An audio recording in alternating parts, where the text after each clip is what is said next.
Welcome back to the New England Endurance Podcast. Our purpose here is to showcase the stories and organizations and events that make up the endurance sports scene around the region.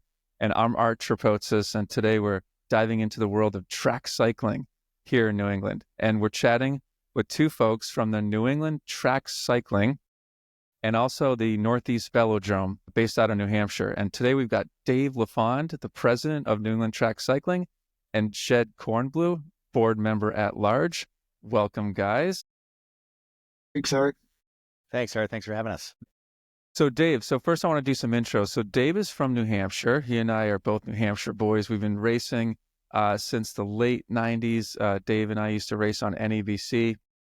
And Dave co-founded the New England Track Cycling in 2024. It's a nonprofit organization dedicated to promoting track cycling in the region. I'm really excited to hear what they're up to.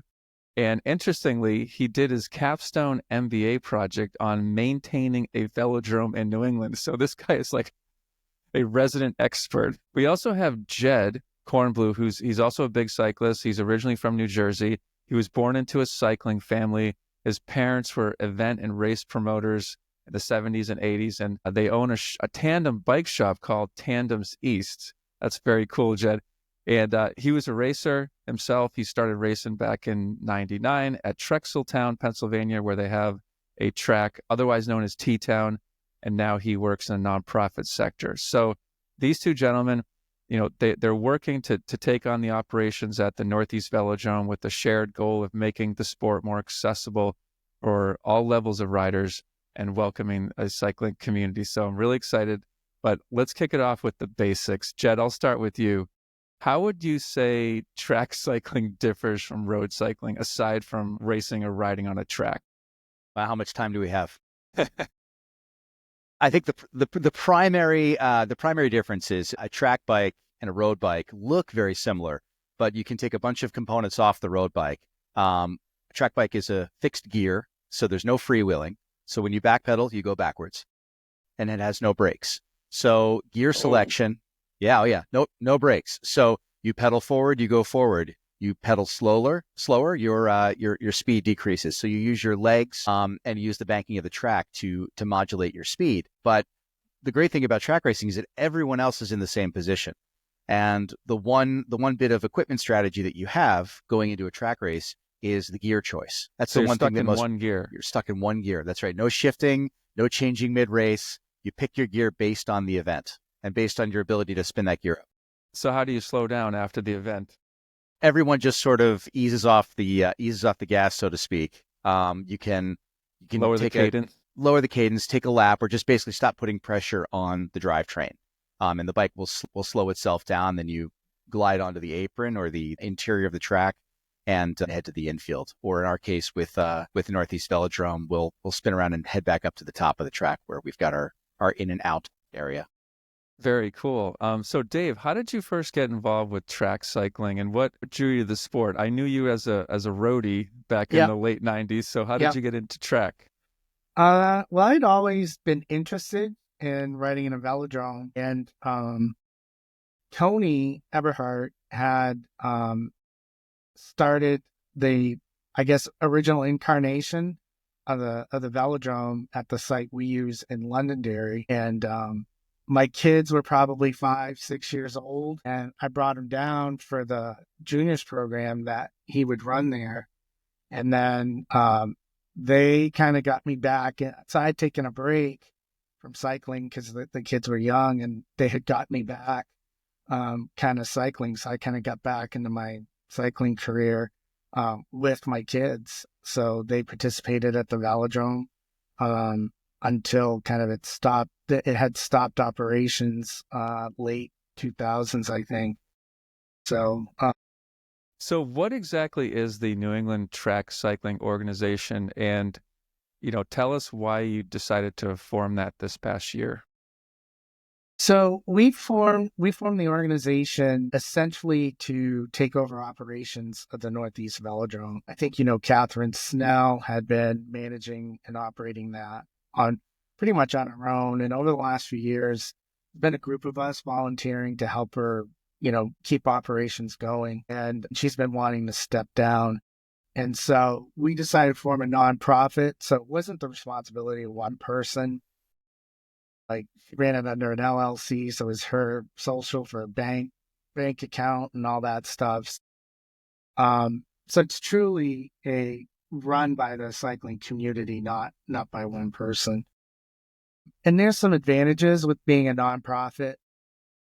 You might be aware in New Hampshire, nonprofits get the opportunity to get funds through the charitable gaming New Hampshire. So eventually, once we've been established for a while, we'll have the potential to tap into that and help pay for the operations of the velodrome.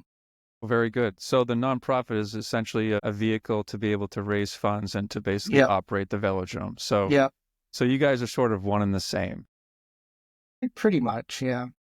So Jed, can you tell us about the Northeast Velodrome? It's based out of Londonderry, New Hampshire. I've known about it for over 20 years. Like, what's the significance of this velodrome to New England? And, just what's it like? I know it's not a banked track, but could you tell the listeners what this place is like? Well, we do have a bit of banking. The track was Okay. built originally as a midget car racing track, I believe, in the 1950s, and has been used by various groups. I moved up here, I think, going on 9 years ago. And when I moved up here, I'd actually sold all my track equipment because I thought, well, I'm in New England. There's no track here. I should just get rid of all my track stuff.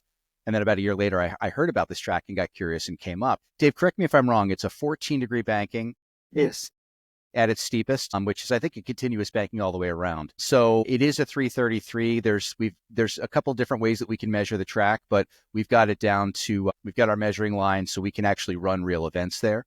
And when you say 333, is that meters? That's 333 meters. Most velodromes that are being built now are between 200 and 250 meters. Most modern tracks are indoors and built with boards. This track is an asphalt track.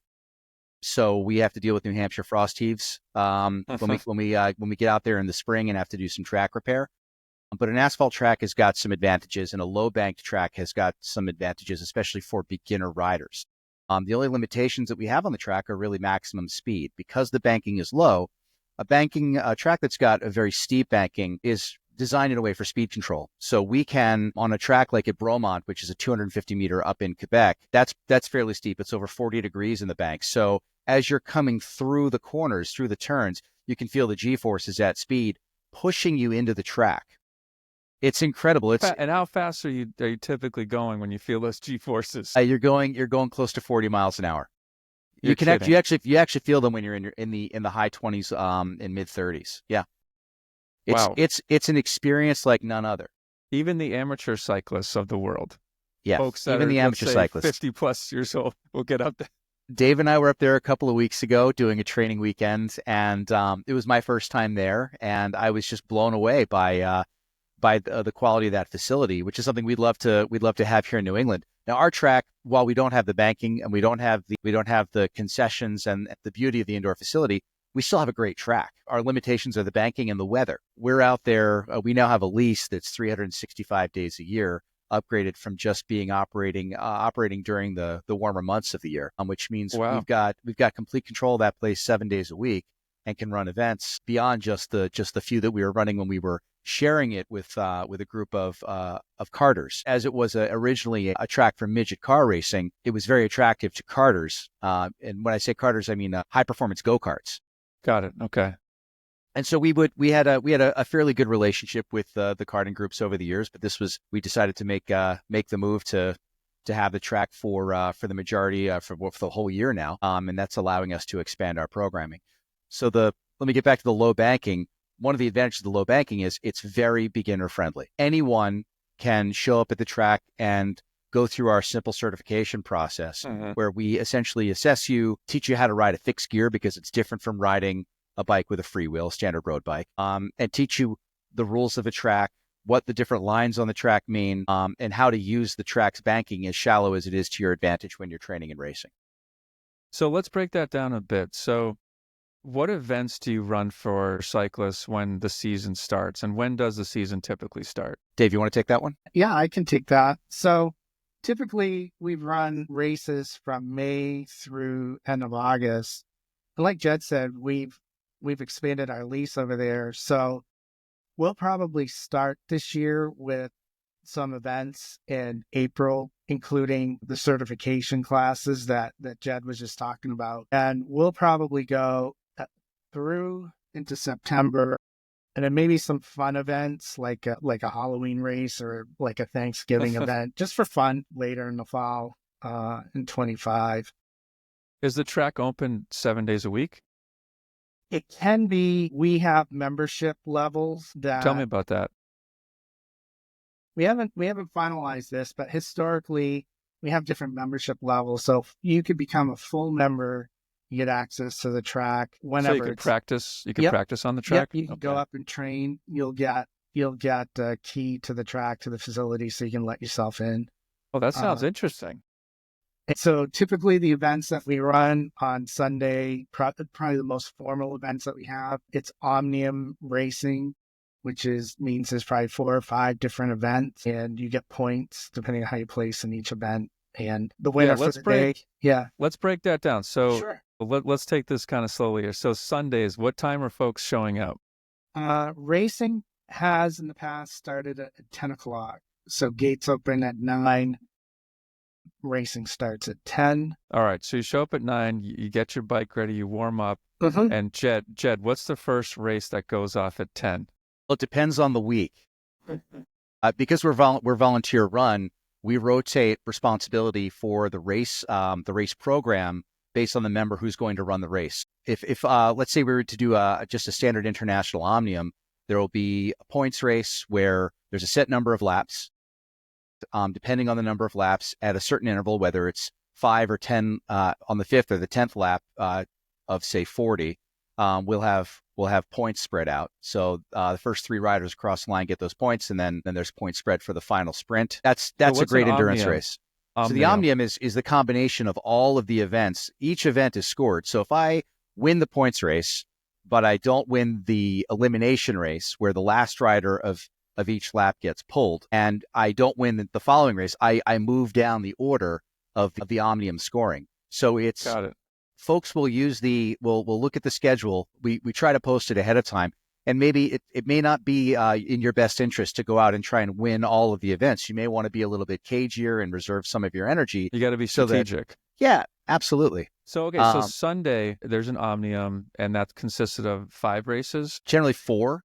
Okay, 4 races. We'll do 4 races, and we'll break it up depending on who show up into categories. So we generally run an A and a B. If we have enough folks, we can run. We can do even more. We can run a masters only race. Although most of us are masters, we could run a juniors only race. That's what we're trying to get to with our programming. Build it up so we have more variety for people. Okay, so if I'm going to show up and let's say do the B race, I've got to be prepared to do 4 races. And how long approximately is each race? Probably no more than 20 minutes. The longest race we have is the points race, or if we do a scratch race, which is what you would consider a criterium. There's a set number of laps, and the first rider across the line wins that event. We could do a 20 or 30 or 40 lap scratch race. It depends on the weather. If it's really hot, riders may not want to do longer events. We may want to do 4 relatively mid-level or shorter events as far as laps are concerned. But we expect, there's an expectation that everyone's going to do all the events in their category so they get the most out of their day. It actually sounds like a lot of fun. Dave, I was watching the Olympics this summer, and my entire family got sucked into watching the elimination race, which is basically this group goes out, and I think every lap or 2, if you are the last place rider, you get yanked. Correct. And you end up, basically whittling it down to the last man standing. And I was just curious, is that that's an event you guys run, but what's one of your favorite events in the Omnium? My personal favorite's the points race. And what's that like? It's hard. Is it basically like it's like a criterion where they're ringing the bell every other lap, or how does that work? Not every other lap. Every other lap would be, every lap, there's a race similar to a points race. It's called a tempo race. And they use that in the Olympic Omnium or International Omnium. And the first person across the line gets a point, and the most point wins the race after a certain number of laps. The points race there'll be a set number of laps. And like Jed said, there's usually sprint after 4 or 5 laps. And then points are distributed based on first, second, third, and fourth. It's usually like 5, 3, 2, 1. And Sometimes the final sprint, the points are doubled to make it more interesting. And are people just sort of resting or chilling out between it depends. There's all sorts of strategies, right? You can choose if, like Jed's saying, you can try to sprint for every single one, but you might be toasted by the last sprint. Some folks might just sit in, skip a sprint, then try to win every other sprint. So it depends on your strategy, how you feel, how you think your opposition is. Sometimes folks will break away, or there'll be a couple guys that break away and scoop up most of the points. So there's different strategies depending on who's racing. If folks want to show up, should there be any concern? I know it's a bike race, but like how many times are you guys crashing? Is this a concern at all for folks?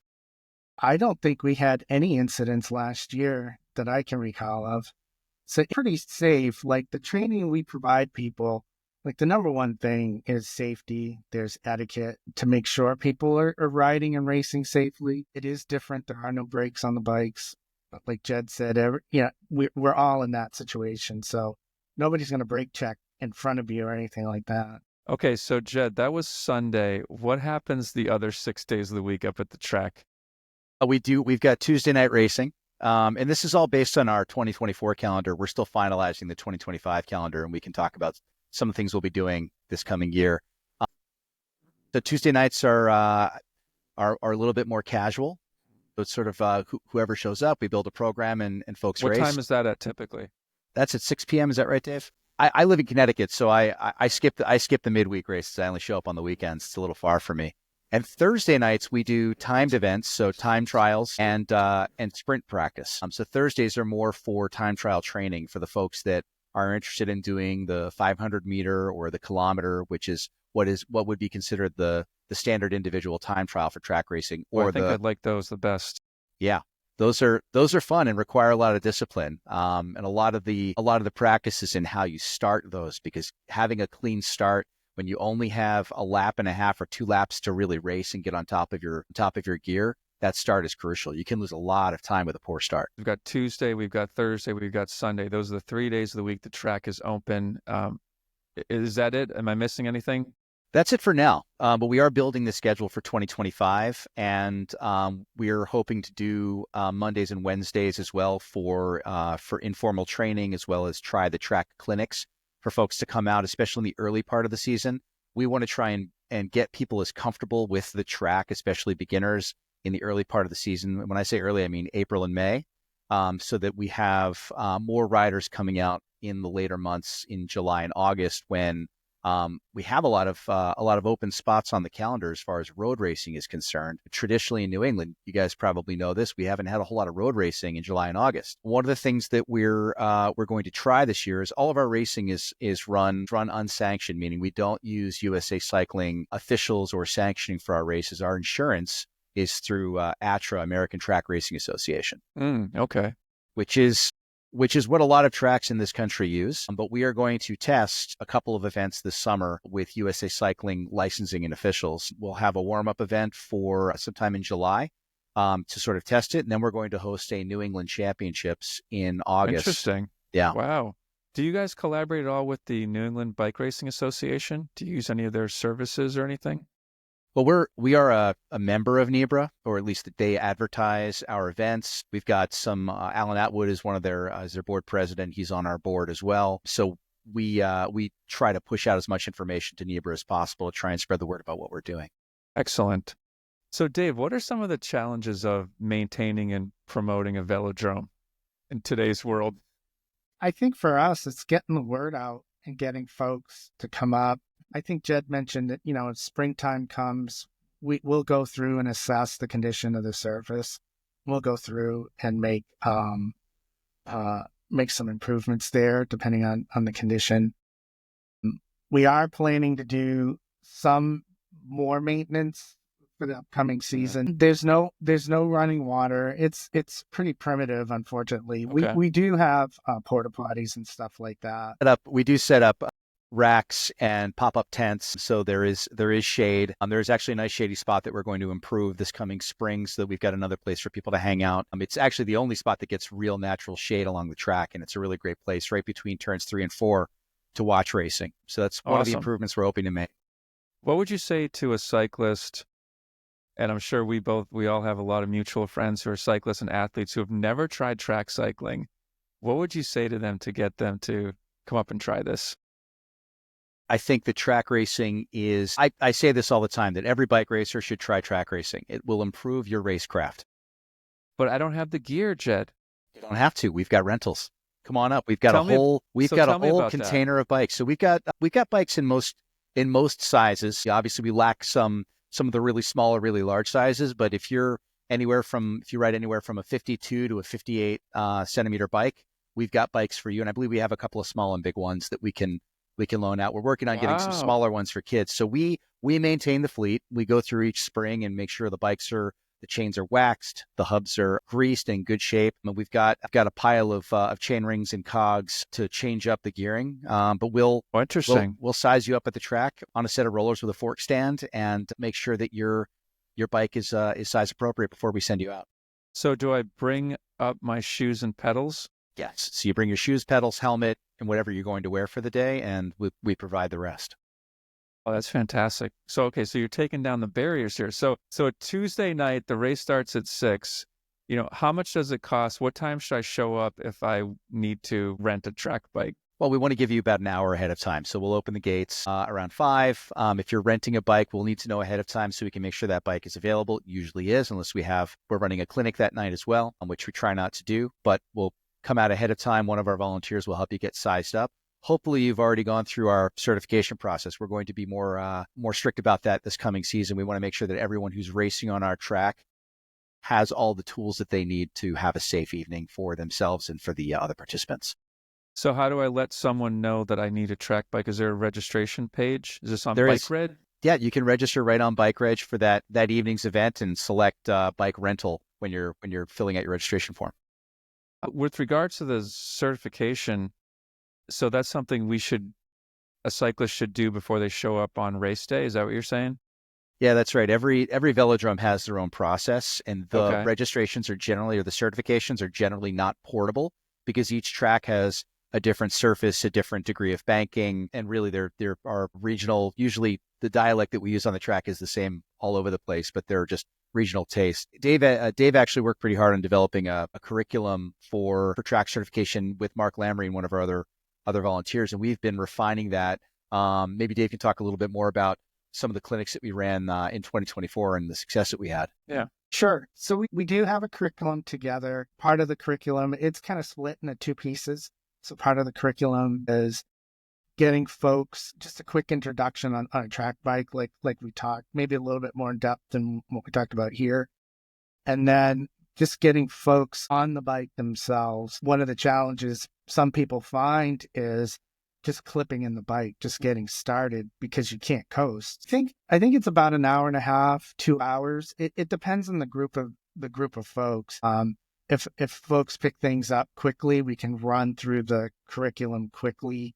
If it takes a while, if folks are having trouble getting used to riding the bike, it may take more time. And by the end of the class, we kind of put, I don't want to call it a mock race, but we'll put a race or 2 together so folks get used to, riding closely with other people. And that's what we want them to do, is have some level of comfort doing that before they show up at a race where everybody's going, 100%. Like Jed mentioned, we're putting a calendar together. The plan is to do one a month on Saturdays. So this is tentative still. And then try to do the same thing on a Monday once a month and a Wednesday once a month, to try to accommodate folks where, Saturday might not be a good day. They can come on a weeknight. Do you have any fun or memorable races or moments from the track days? Anything interesting happen? We've got some non-traditional races that we have. There's a race called the Belgian Win and Out that we do, and the way it works, so if you win the first sprint, Okay. You're done. You come in first place and you don't have to race anymore. So the Belgian Win and Out is a little different, where the first bell, there's 4 bells. The first bell, if you win that sprint, you come in fourth.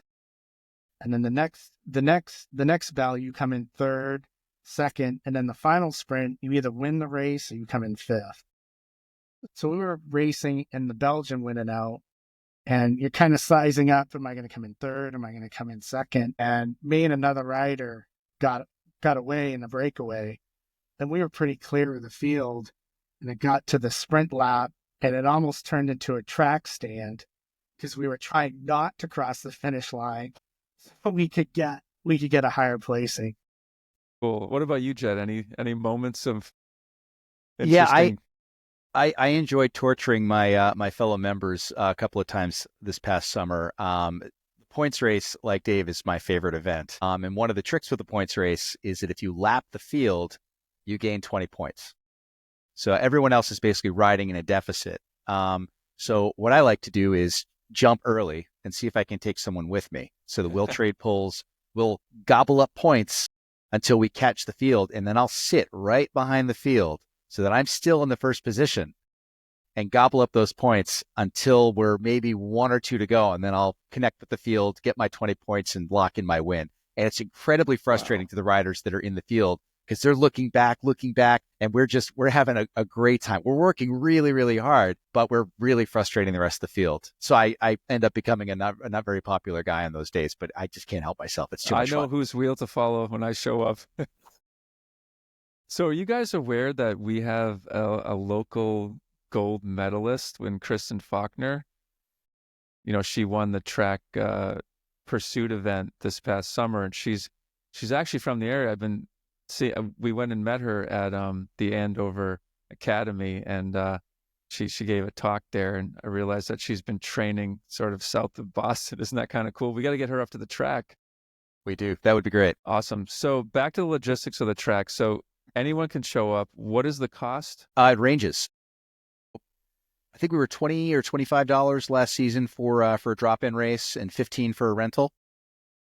As Dave said, we're still working at our pricing for this coming season. We'll probably have that decision made in the next few weeks. Okay. But our pricing for a full membership this past year was $500, which got you access to the track whenever you wanted.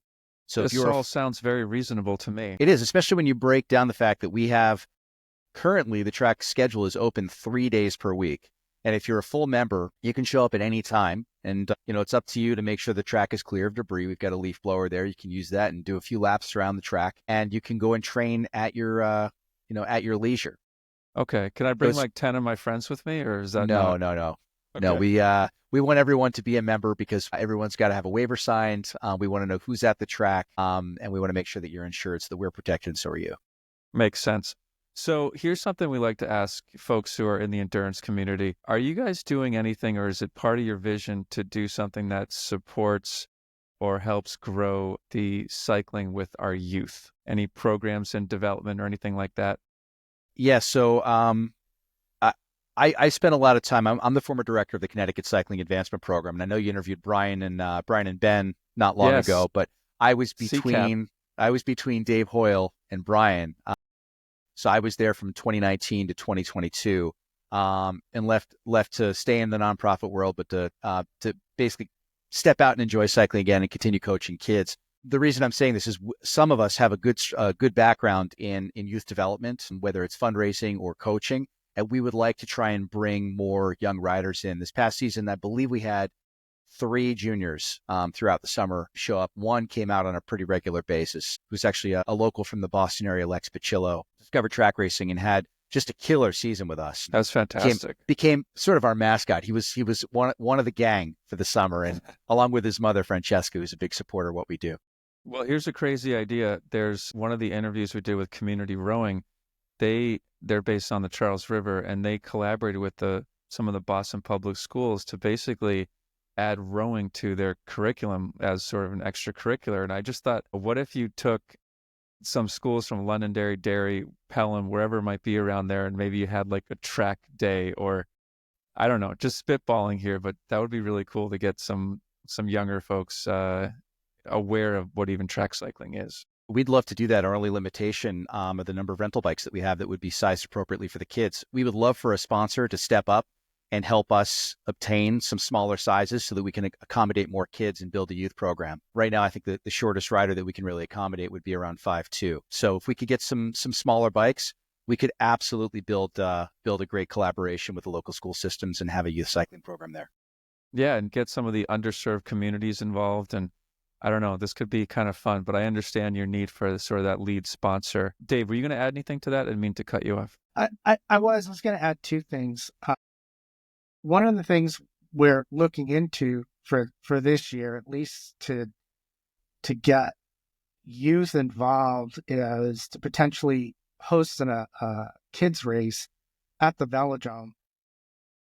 If it's a kids race, we could use bring whatever bike you got, whether it's a Strider or a mountain bike, or bring what you got, and we can do some racing, get the kids introduced to the facility and stuff like that as we work on getting equipment. And not necessarily related to juniors, but to young racers, is we did do a training session with the MIT cycling team last year. We were approached by, I think, Bentley's cycling team to do a clinic for them, looking into trying to get some collegiate cycling done, and if we can make it work, that'd be fantastic. Have a collegiate race in the fall. So we're working on that.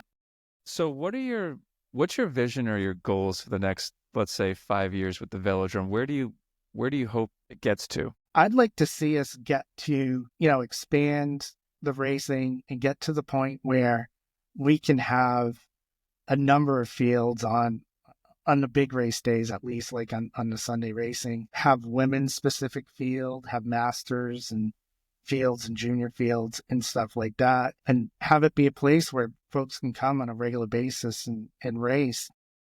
There's not a lot of racing compared to, when I started. When I started, every weekend, Saturday and Sunday, there was either a mountain bike race or road race or stage race. And then in the fall, you had cyclocross. It seemed like you could race from April. So I should have asked this at the beginning, but are there any other velodromes in New England? No, there's nothing. I mean, I heard something brewing a few years ago, one in Connecticut, one in Western Mass. There's an organization, if you do a Google on Track Cycling New England, you come up with New England Velodrome and Sports Complex. And I see our mutual acquaintance, Ed Cross, is involved with that. Is there anybody else doing this? Well, there's several groups that are trying to get tracks built. I know the guys that are hoping to get one done in Connecticut, Dave Chauner and Rick Mayer, part of their Team Track project. They had a press conference and an investor meeting at a brewery in Windsor last winter, Windsor, Connecticut, where they're hoping to build a 200-meter indoor facility, but they're still in the seed capital phase for that. I know Alan Ferry is trying to build one, has been trying to build one around the Waltham area for a number of years. We had a conversation with him a few months ago. The closest high-quality facility is in Bromont, Quebec, which is about 4.5 hours from me in central Connecticut. Beyond that, there's Cassina, which is in Queens, New York. And then farther south and west is Trexlertown, which we talked about before. Beyond that, that's really all we've got in this region.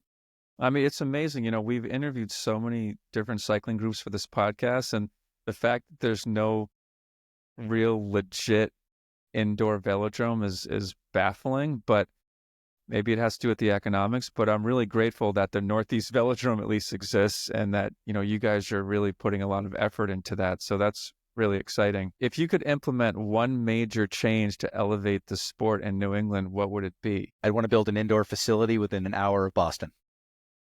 There you go. Yes, that's a multi-use facility that is exactly the same as the one in Bromont, and maybe a little bit smaller scale than what we have out in LA. But we're hungry for it. The community could use it as a great community resource center with indoor pickleball and volleyball, skate park, pump track, conference space, gym.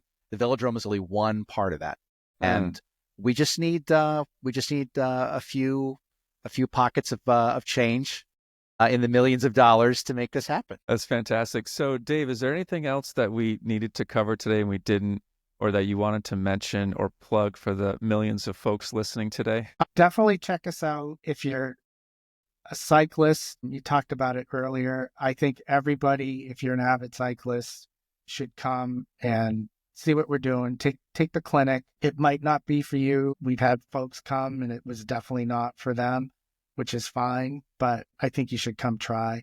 We used to say with cyclocross, right? We say, folks, for those of us that do cyclocross, you got to at least come try one race. It might not be for you, but, expand your horizon, see what it's about.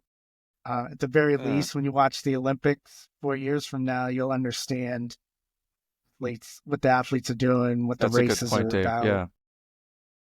And I wanted to add with Jed and just go back to kind of my project for my MBA. I modeled kind of how things would look based on Bromont.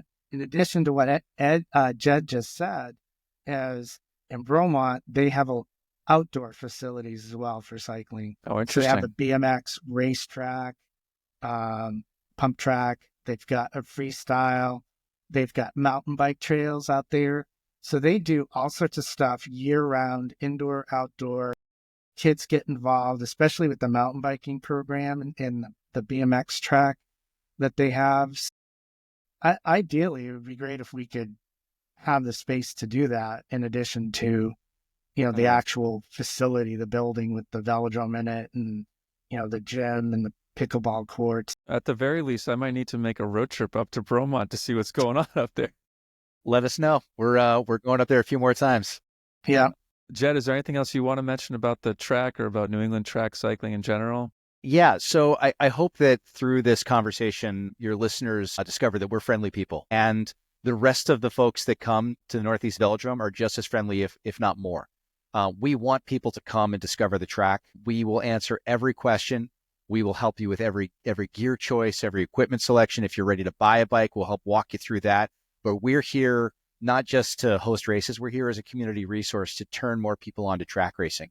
So don't hesitate. Reach out and join us, even if it's just for, as Dave said, to just give it a try. We're here for you. That sounds awesome. And that's probably a good segue for me to just plug the websites we're talking about here. We've got two, newenglandtrackcycling.com, and we also have northeastvelodrome.wordpress.com. And we can register through Bike Reg. And if you're, it sounds like you're looking for some fundraising as well. And we can also donate if we'd like through one of those websites as well. Is that correct, Dave? That's correct. Yeah. Jed's put that together. Yes. If you follow us on social media, either Instagram or Facebook, just search any velodrome, NE Velodrome on Instagram, or search Northeast Velodrome on Facebook. We're running our fundraiser until the 31st. We're just $1,000 shy of hitting our $10,000 goal, which is going to help us cover some major expenses for this year and hopefully expand our programming. We're a 501c3, so your donation will be tax deductible. If you've got some extra change you'd like to throw our way, we would be greatly appreciative of that. Excellent. Thank you. A huge thanks to Jed and Dave from the New England Track Cycling, and also I want to thank the entire New England Track Cycling community. This isn't just you two guys. It sounds like there's several folks involved, and you guys are dedicated to making track cycling more accessible. And I just want to tip the hat to everybody involved, and thank you so much. And also thanks for everyone listening for tuning into the New England Endurance Podcast. Don't forget to like, subscribe, etc. Share with your fellow endurance enthusiasts. You can find us on YouTube and Apple and Spotify. So until next time, keep enjoying the beautiful terrain of New England and give track cycling a try up in Londonderry, New Hampshire. And hopefully we'll see you out there on the track someday. Thank you very much. Thank you. Thanks, Art.